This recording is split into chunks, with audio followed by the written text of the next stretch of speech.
Well, welcome back.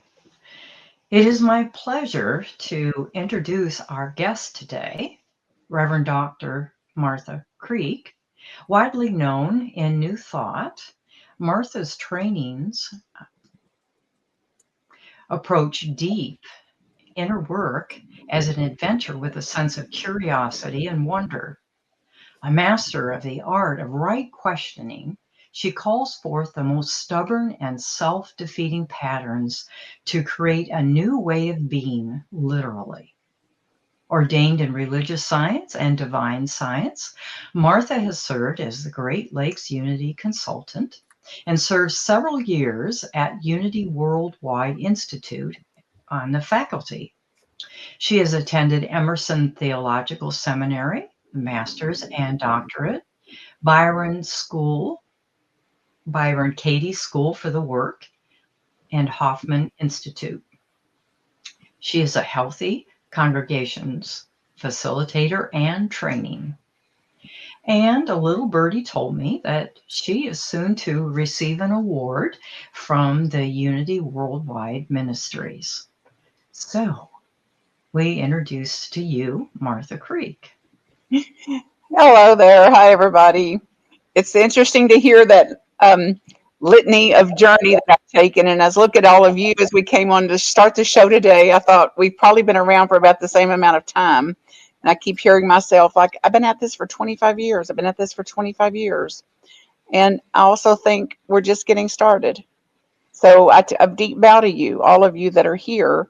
And this morning I started the day with reminding a minister that she's one of the only ministers I know that represents leaders who last Mm. in the field that she's in. So I believe that we're here together as leaders who last. And I think it's critical in our time right now to make sure that we last as leaders, that we keep ourselves going and to keep these principles dusted off and cared for and uplifted. And it's in their next greatest iteration of what they're going to be too. So thank you for having me. Well, thank you. Thank you. I was really, really excited when we got the email confirming that you were going to be here because you're one of my favorite people. And you know everybody. So I can't imagine that there is not one person out there who has not gotten a chance to experience a Martha Creek hug because they're awesome. Yeah. Thank you, Jeff. That's part of my mission. And I don't take that for granted. Like when people say that, I used to ask them when I was serving in the church there at Unity of Louisville, people would wait in line and wait in line and wait in line. And I'm like, what are you waiting in line for? I'm accessible. You can come to my office. You can come to my house. And they're like, I'm standing in line to get a hug from you. Are you kidding? I'm not going to leave here without getting a hug. So there's medicine and ways seen and unseen. And I'm really glad, Jeff, that was your experience of my hug. And I'm good for one anytime you can reach me. Nice, nice. So, if I may, divine science teaches that we come forth through the law of expression. So, how do you see that law work in people's healing journey? It's a question to me. Yes. I like to hear y'all's answer to it too. Well, I believe that healing is a direction that we go in, not a thing itself.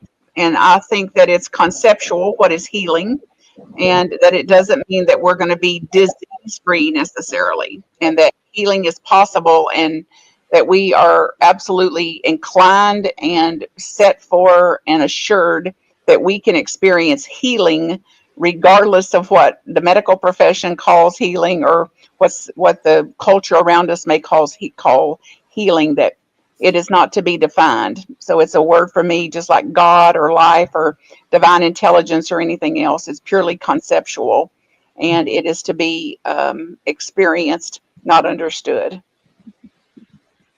I love that. I And like that. Yeah. I do. I do. It's not about the manifestation. It's about the process. It sounds like the process, the becoming or recognizing. Well, and how we're going to relate to what's happening. Like there's plenty of people with diseases that are in far better shape than some of us that don't have a known disease or any diagnosis. So, Yes, yes. Absolutely. I forget who used to say it's better felt than telt. I love that. The thing that you can adequately describe is probably not big enough. Mm. And, you know, we're describing it based on something we believe, which is limited at best. And if we're not careful, then we make up something, then believe what we made up, and then go preach it on the mountain like it's so, instead of like, we're here as discoverers, you know, to stay open at the top. To see, I wouldn't start to define something that is infinite. Right. Yes. You Yes. can't put it into a box because it is the box. You used a phrase just now from religious science, open at the top. Ernest Holmes said that. Of course, he was also ordained as a divine science minister. Now, you hold ordinations in both divine science and religious science. Which came first, and what made you decide that you would like to go after a second ordination in another affiliated organization? Well, religious science was first, and that was 25 years ago. And I didn't go after an ordination. Just so you know, I'm a student. And if you study enough and keep at it, you'll get an ordination, whether you're not careful. And then I'm committed to uniting the New Thought communities. And I've been working at this for 25 years. So when I looked around, and I actually applied and considered getting Unity's ordination too, and it was a no. It was a no for me, and they agreed that I was not a match there 25 years ago for them, and I went on about my business. So even though the ordination is in the earliest training was in religious science, Unity is where I've served primarily for 25 years, even without the Unity ordination. And started asking questions about what would we open conversations several years ago to look at our paths being reciprocal. So once we have gotten these trainings in there and required curriculum and the required courses and all that completed, to make them reciprocal across these New Thought lines, and that's when I opened up to a divine science ordination and got into the roots then of what divine science was about, which I had a general understanding about, and wanted to give any uplift I could in whatever reach I have to divine science as a path also. So it's like use to expand. I did it to expand any possibility for uniting New Thought communities and the New Thought teachings. And I've asked questions since the beginning of my days and about the differences in us. And the primary only answer I've ever had is semantics as the difference of it. And that's how I experienced it too. I just didn't know. So that was first, that was second. And I got these degrees from Emerson too. And ordination comes with that. And I never intended to get that either. I just keep studying. And I'm still a student. I stay enrolled in something all the time. I love that. And all of us have multiple credentials. All of us, divine science was the second one. And that's true beyond. Emmett Fox tried Unity first, and somehow that didn't work out. And Nona Brooks just snatched him right up.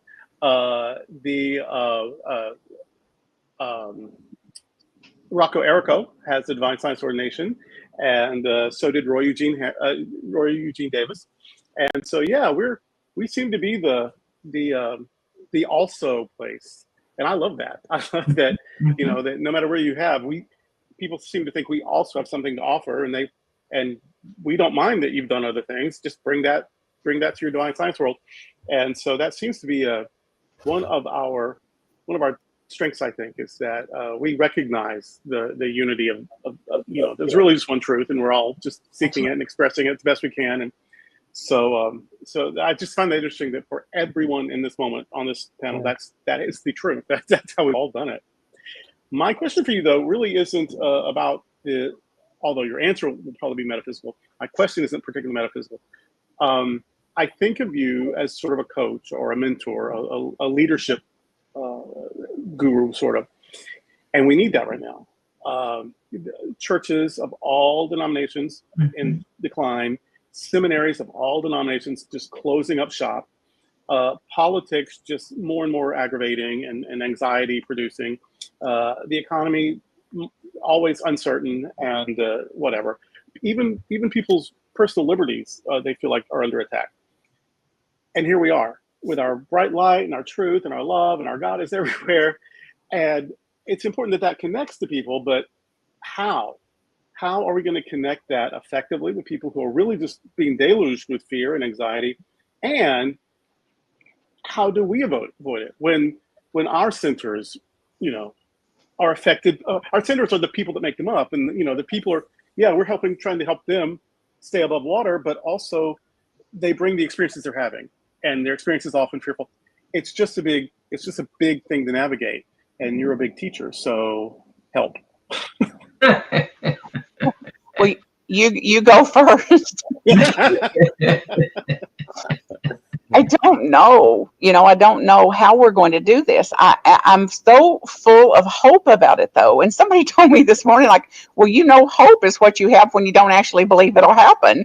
And I said, well, no, that's not what I mean by hope. That I'm alive in hope. I wouldn't even be here on this call today.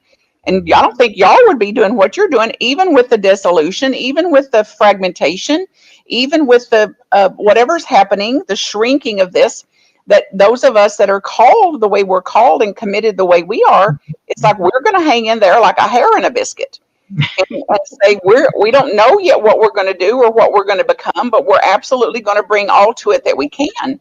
And I think it's critical that we're on the cusp of something here, that New Thought stands at a powerful threshold today, similar to where I think it stood in the 19th century. Like, yes, seeds of healing, metaphysical wisdom, spiritual empowerment. It's been a little too quiet. I think it's been a little too quiet to suit me. We are called the best kept secret around and all that. And we've still profoundly influenced everything we see today. We have influenced through our New Thought teachings, spirituality, coaching, wellness, health, psychology, all matters of things.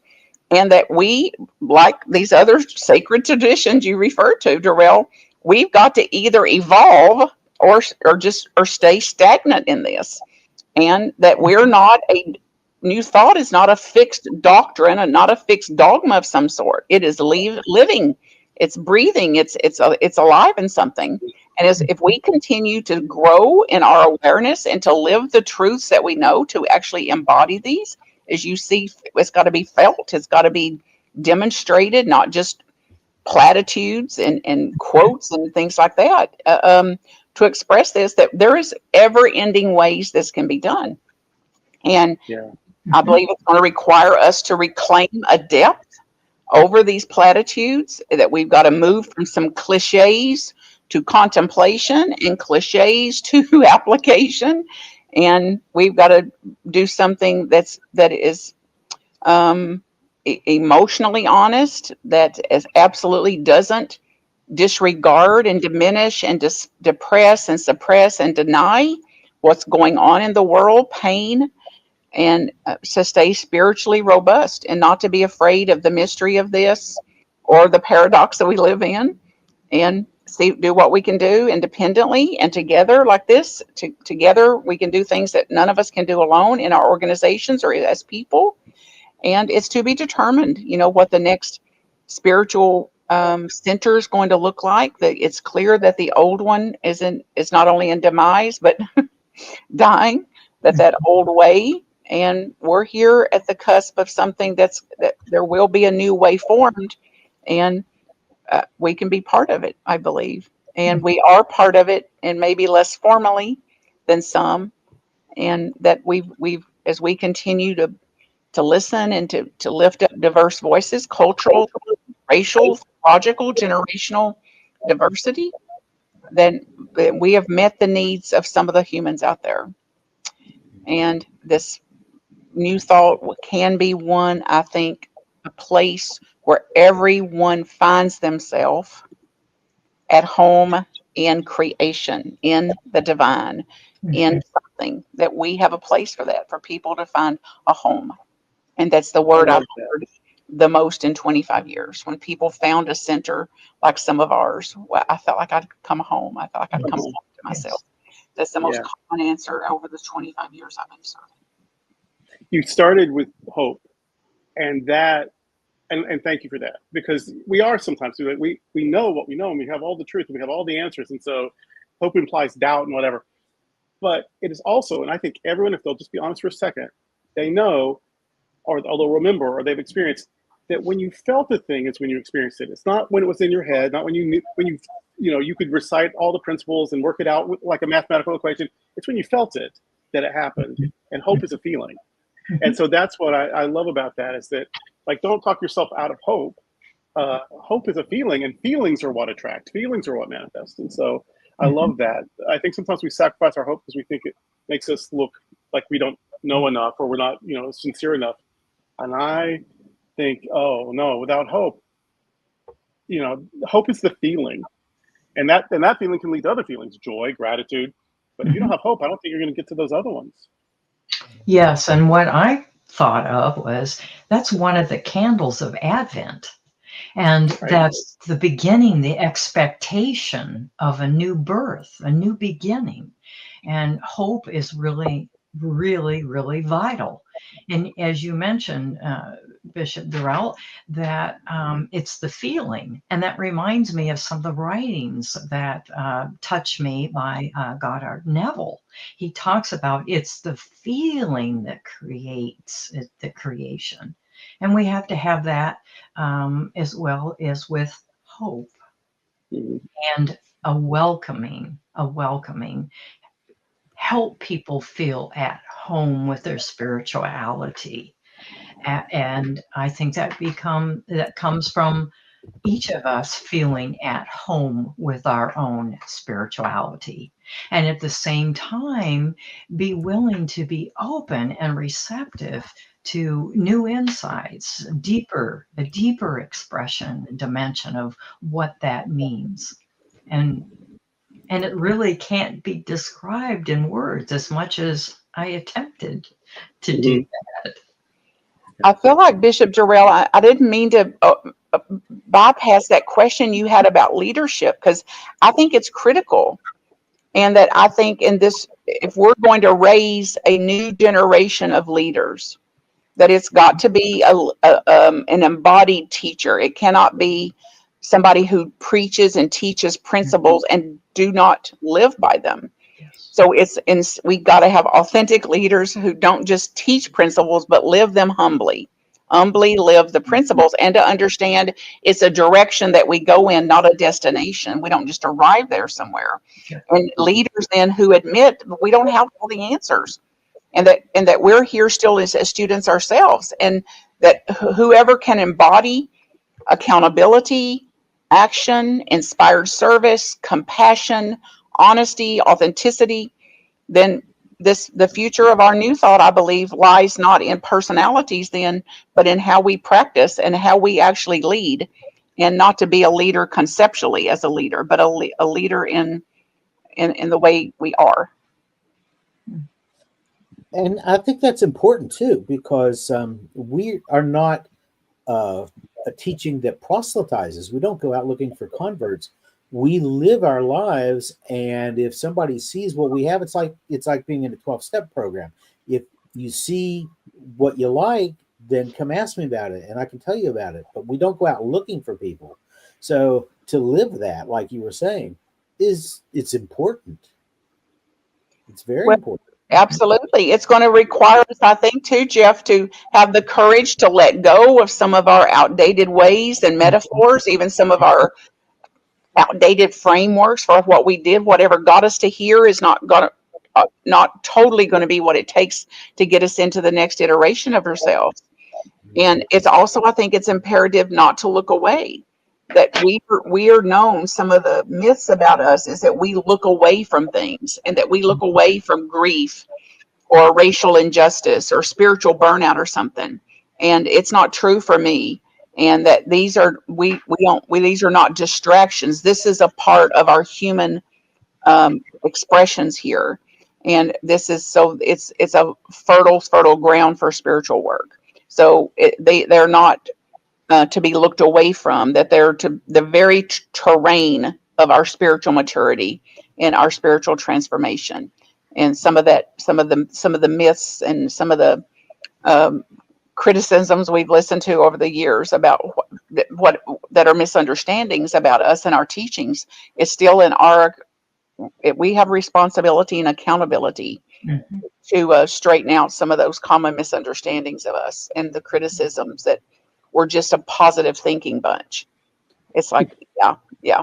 If I could follow up with that, how would you say to somebody, instead of saying, well, we don't look away from these negatives in life, but we can see beyond them?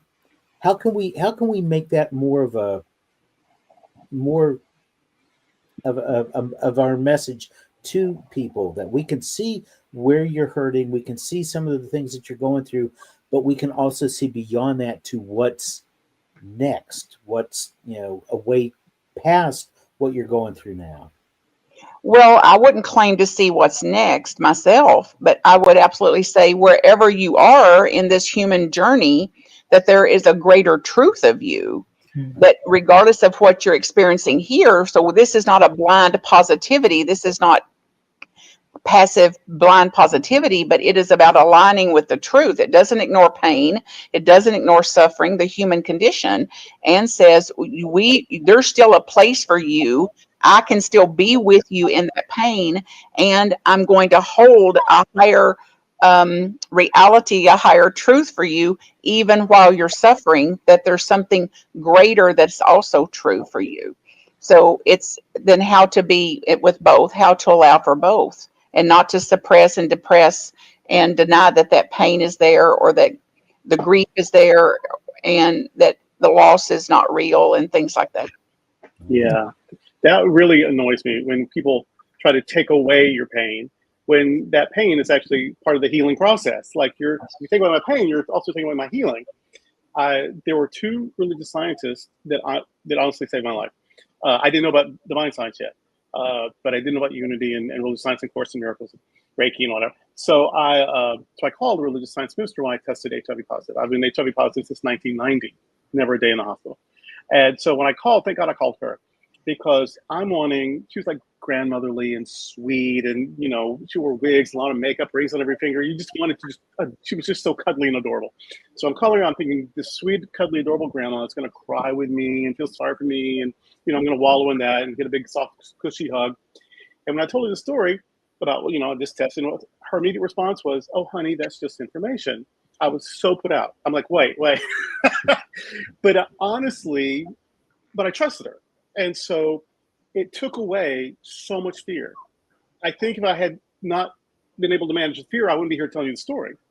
And she just wouldn't let me, as she would say, she helped me go to peace instead of to pieces. And so that was one. But so now, but I'm mistaken. Okay, I'm not going to be afraid. I'm going to heal myself. I'm a metaphysician. And numbers are going down and down and down. And I finally said, well, if they reach a certain point, I'll think about medicine. And they keep going down. And now I'm depressed. I'm like, I failed, and I better try to get on this. And hopefully I'm not too late. I'm going to die anyway or whatever. And I said this to an HIV positive religious science minister, and he said he'd had the exact same experience. He said, I just was standing on these affirmations and these principles and demanding that it happen my way, and I just got sicker and sicker and sicker. And he said, but then I realized God is all there is. God's in the medicine. Why won't I take the medicine? And so I started taking it, and immediately got healthy. And so I started taking medicine, and immediately the numbers shot up, and I'm 35 years, not a day in the hospital. So what you're saying about not only hope, but leading authentically, leading from your lived experience. Mm-hmm. He could have just said, quoted somebody and said, do what they say. But no, he said, I've been there, and I made this mistake, and I tried this thing, and this is what worked for me. And those things actually saved my life. And so that's sort of authentic from your lived experience, whether it was pretty or not. That's that's what can change and even save lives. Absolutely. And whoever else gave you the just get to peace advice, which was helpful at the time, clearly helpful, does not have the same experience you've had. And we don't know that whoever she was didn't have a trip around the mulberry bush on down her path too. Because it's one thing to sit here and say, I'm not going to take medicine, I'm not going to do this or that until we're standing there at the threshold of it. It's a very, very different story for some. So we don't know how it's going to unfold. But I think it's critical that we've been accused of disregarding medicine and scientific advances and other things. And it's like our leaders, new thought leaders must embrace, as you've defined here, honey, a both and thinking.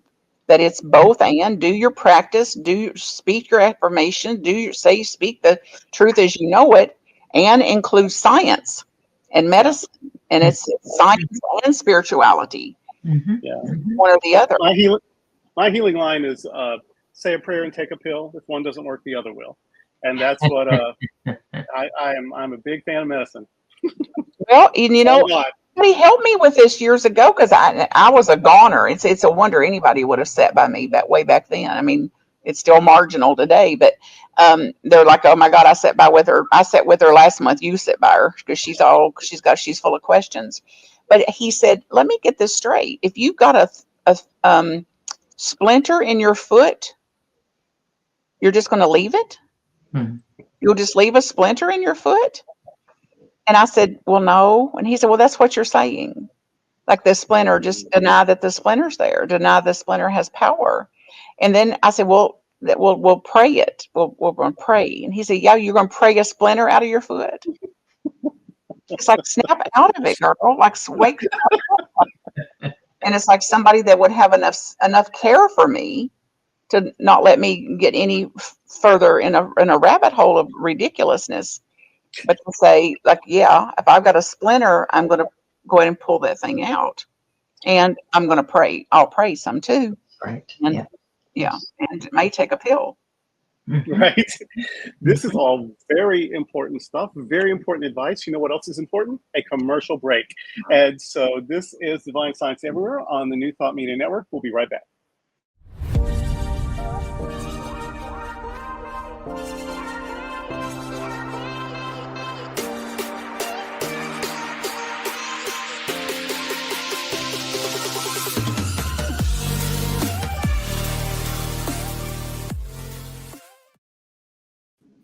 Hey, we're back, everybody. I'm going to, if you started at 4 or 2 or 3, wherever you are in the country, watching us live, you didn't see us live because we weren't, it didn't happen. We were talking, we were having a good time, but you didn't get to be part of it. And so we actually started about 15 minutes late. So I just want to catch everybody up with what we said that you didn't know about. So our fearless leader here is Reverend Joyful Fletcher. She is the Divine Science Ministers Association president. The other sort of co-founder, co-creator, co-thinker of this program, Reverend Jeff Radcliff. He has Giatti Ministries. I believe that is God is all there is. Is that what Giatti is? What a divine science kind of name. And he's on every board, every divine science and new thought board there is. And I am Durrell Watkins. I am the senior minister of Sunshine Cathedral, and I am the Divine Science Federation president. And our guest today is the inimitable, the luminescent Reverend Dr. Marthacreek. And she, of course, when she started talking and teaching, you were with us. So you haven't missed any of her. See how the universe works. And just one more thing, I want to remind you that the Divine Science Federation and Ministers Associations together are having a retreat in November 2nd through 6th. It is a cruise to the Bahamas. It's 5 days, 4 nights. It's going to be great fun, and you can learn about it and sign up for it at divinesciencefederation.org. divinesciencefederation.org. It's only $299, and there are even payment plans. No reason in the world not to jump on this. So that's what you missed. We took longer to do all that, but now you're all caught up, and we're back to our amazing guest, Reverend Dr. Marthacreek.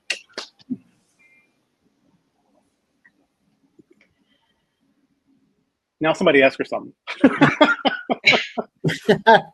All ears. Remember, I've got questions, not answers, y'all. Right. Well,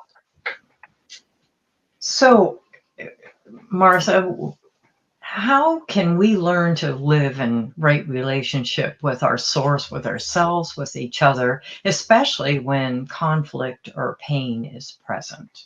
How would you answer that? Well, there's a million answers to it, Joy. Like there's no answer to that. I can tell you for me that I've got to take deep breaths. I've got to observe what part of me got triggered that's upsetting me, what I've interpreted this meaning to be, and to see that I've got this backwards, that this is a misunderstanding. I've got to hold accountability to my own spirit, not to let this go any worse. I've got to like put something in there to interrupt the patterning of that little part of my brain that gets triggered, that goes to fight, flight, or freeze, or fawn, uh, or feed, or whatever else the other seven else may be. And I've got to pause, presence myself, Yes. and then proceed, and whatever the proceed is. And this applies to before I fire off that email, or before I answer the phone, or before I let my eyes roll twice over, to get some presence to myself. And it's my biggest devotion, is to live in this, and it can't be done all the time. I'm not always in presence, and I've got ways of observing when I leave presence how to get back quicker, so I don't go as far and I don't stay gone as long. And this happens over time, and with practice it just gets easier.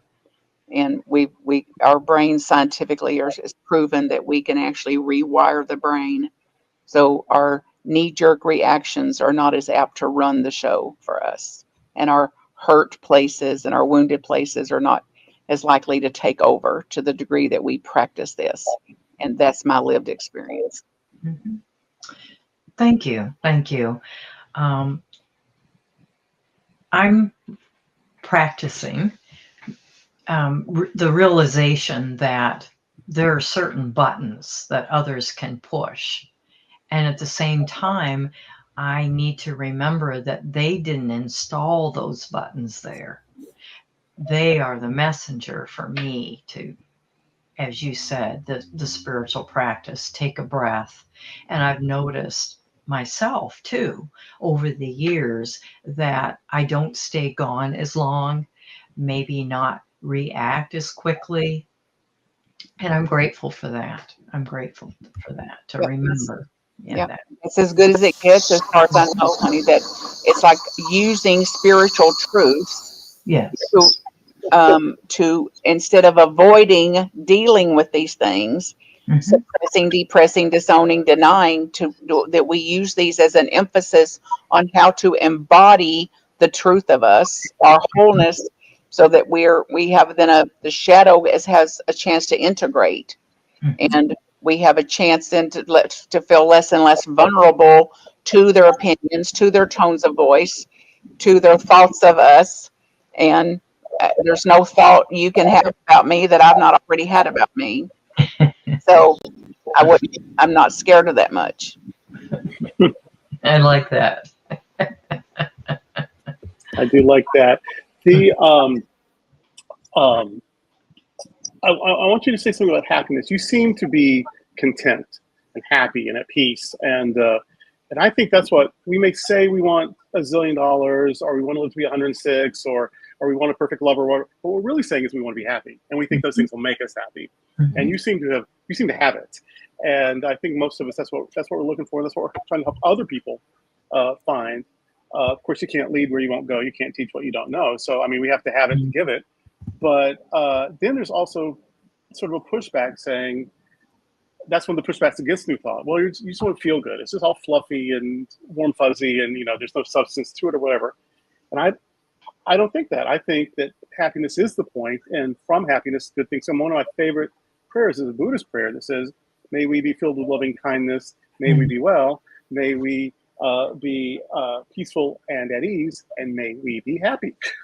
And I just think that's that if you have that contentment, that peace, not that you love everything that happens, not that you never get annoyed or aggravated or anxious, but that you don't stay there, and that your default setting is back to peace and contentment. And but other people have told me I'm wrong about this. You got a chance to join that team, or to help us understand how happiness is a good thing. And either way, whatever side of that you're on, we want to hear from you.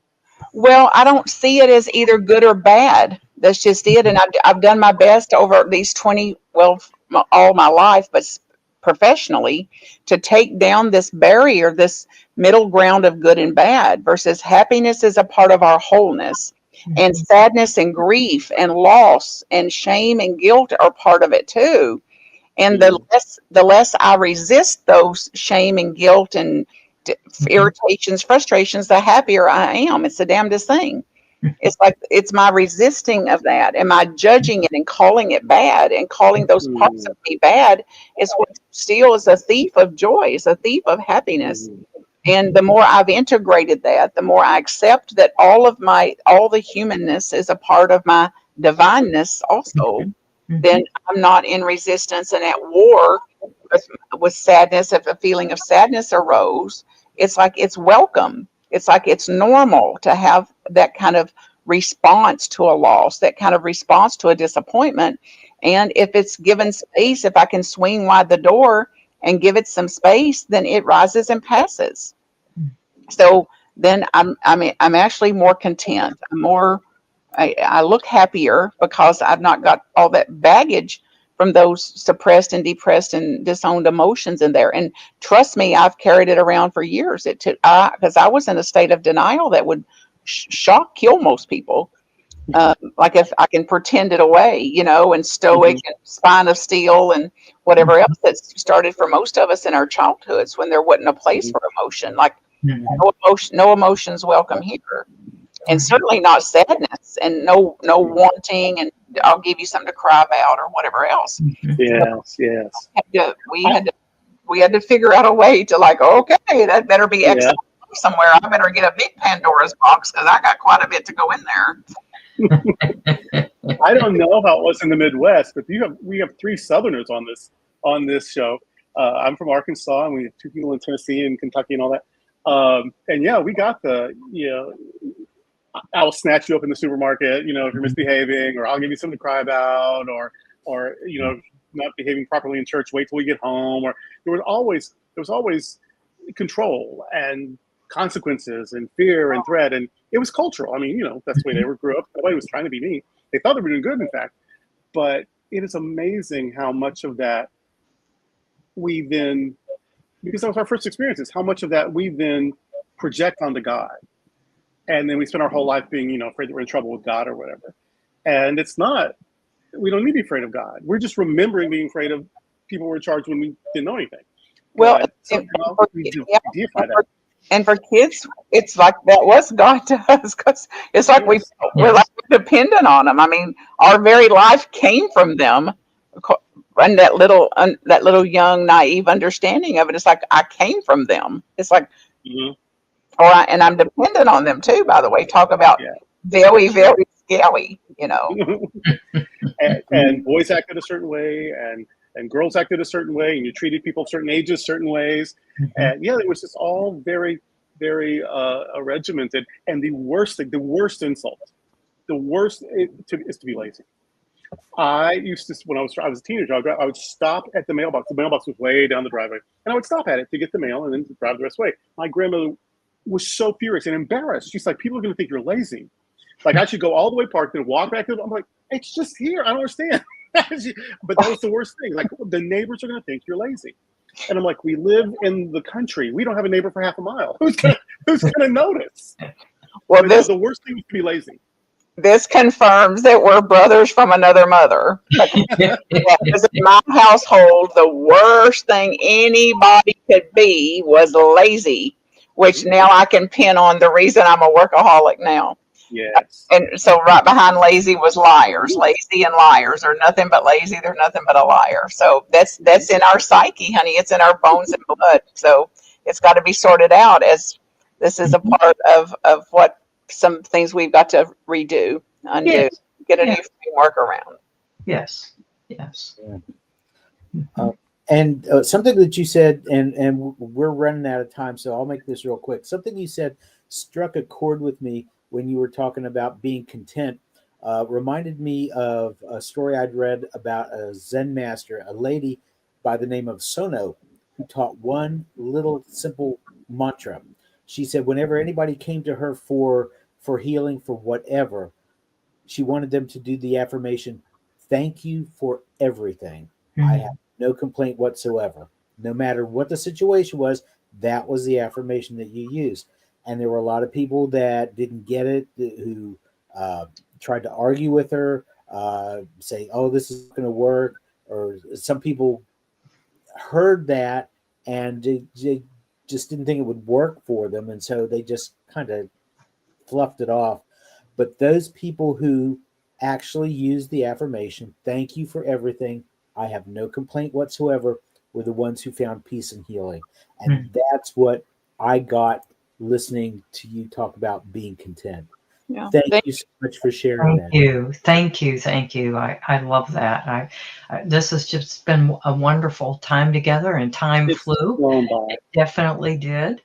And we have some exciting guests that are coming up. Reverend Dr.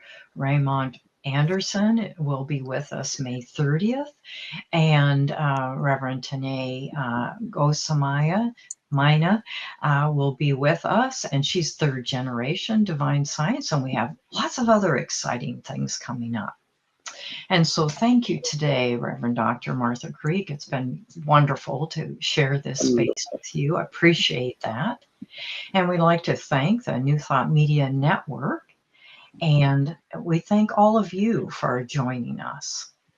So just remember that divine science everywhere means that good is in all, through all, and as all. So until next time, we are science. Divine science everywhere. Blessing. Everywhere, baby. Thank you. marthacreek.com if I can support you. Blessings.